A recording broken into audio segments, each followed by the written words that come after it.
అండి, అందరికీ నమస్తే. అందరు బాగున్నారా? నేనైతే చాలా బాగున్నాను. మీరు కూడా బాగుండాలని ఆ దేవుడిని మనస్ఫూర్తిగా కోరుకుంటూ welcome back to RS Sravani daily blogs అండి. ఇదైతే గురువారం రోజు అండి. గురువారం రోజు మార్నింగ్ పూజ చేసుకొని ఇంక ఇల్లంతా ఇంకా వంట అదంతా చూపించలేదులేండి. వంట అంతా చేసేసి ఇంకా పిల్లల్ని అయితే స్కూల్కి పంపించేసి ఇంకా ఇల్లు అయితే సర్దుకుంటున్నాను. ఇంకా మళ్ళీ ఫ్రైడే వస్తుంది కదా, రెండో శ్రావణ శుక్రవారానికి అయితే మంచిగా ఇల్లంతా సర్దుకుంటూ బెడ్షీట్లన్నీ మార్చుకుంటూ ఇంకా ఇల్లు మొత్తం క్లీన్ గా చేసుకుంటున్నాను అనమాట. ఇంకా పైనండి టేబుల్ అవన్నీ చదువుకుంటూ బెడ్షీట్లన్నీ మార్చుకుంటున్నాను. మనకి శ్రావణ శుక్రవారానికి ఇల్లంతా నీట్గా సర్దుకుంటే బాగుంటది కదండి. బెడ్షీట్లు, బట్టలు ఉతికేసుకోవడం ఇంకా పని అంతా చేసుకున్నాను అనమాట. బట్టలు అవన్నీ ఉతికేసుకున్నాను. ఇంకా ఫైనల్ గా బెడ్షీట్లు అన్ని మార్చేసి ఒకసారి ఇల్లు అంతా ఊడ్చేసి ఇలా మనం ముందు రోజే చేసుకుంటే ఇంకా ఫ్రైడే రోజు మనకి టెన్షన్ లేకుండా తొందరగా పనులు అయిపోతాయి.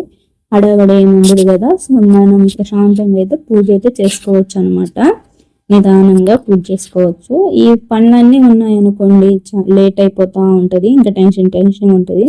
ఈ పనుల మీద ఎక్కువ ధ్యాస ఉంటది అనమాట. ముందు రోజు పనులన్నీ కాకపోతే మీరు కూడా అలానే చేసుకుంటారేమో కామెంట్ అయితే చేయండి. నేనైతే ఇలా చేసుకుంటానండి ప్రతిరోజు. ఇంక ఇక్కడైతే పనులన్నీ చేసుకుంటా ఉన్నాను. మొత్తం అన్నీ అయిపోయినాయిలేండి.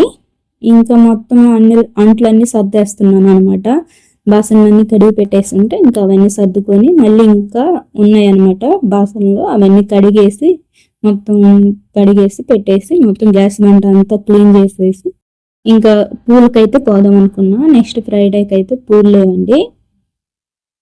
ఇంకా పూలు లేకపోతే ఇంకా టీ పెట్టేసి వీళ్ళకి ఇచ్చేసి ఇంకా పనులు ఉంటాయి కదా, ఈవినింగ్ టీ వేయడం, ఇంకా అంట్లన్నీ గడగడం, ఈ అంట్లన్నీ సర్దుకోవడం ఇవన్నీ చేస్తున్నాక ఇంకా పూలకైతే వెళ్ళాను.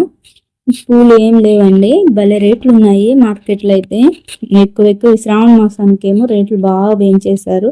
అదేమంటే మాకు పూలు రావట్లేదు అంటారు వాళ్ళు.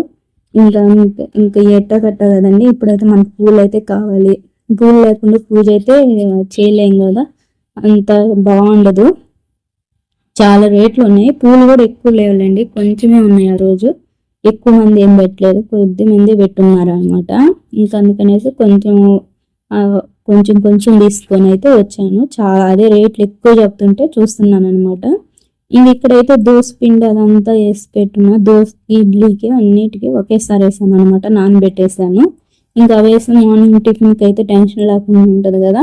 ఇంటికి వచ్చేసి అయితే ఈ దోశ పిండి అంతా మిక్సీ పెట్టేసి ఇడ్లీ పిండికి అయితే వేసి ఇడ్లీ పిండి కూడా మిక్సీ పెట్టేసాను. మిక్సీ పెట్టి మొత్తం కలిపి పెట్టాను అనమాట. ఇడ్లీ పిండి, దోశ పిండి కలిపి పెట్టేసి ఇంకా బాసనలు అన్నీ ఉంటే కడిగేస్తున్నాను. ఇంకా అవన్నీ కడిగి పెట్టేసి ఇంకా గ్యాస్ బండ్ అంతా నీట్గా సర్దేసి మొత్తం క్లీన్ చేసి అయితే నైట్ మొత్తం రెడీ చేసి పెడతానండి. నైటే క్లీన్ చేసేసి పెట్టేస్తే మార్నింగ్ లేసేలకి టెన్షన్ లేకుండా మంచిగా ఇంక ఇల్లు చేసుకొని పెట్టేస్తాను అనమాట. మార్నింగ్ వెళ్ళేసి ఇంకా పని అంతా అయితే చేశానండి. ఇంకా ఈ వీడియో నచ్చితే లైక్ చేయండి, షేర్ చేయండి, సబ్స్క్రైబ్ చేసుకోండి, కామెంట్ చేయండి, సపోర్ట్ చేయండి. ఇంకా అంతేనండి. Okay, bye.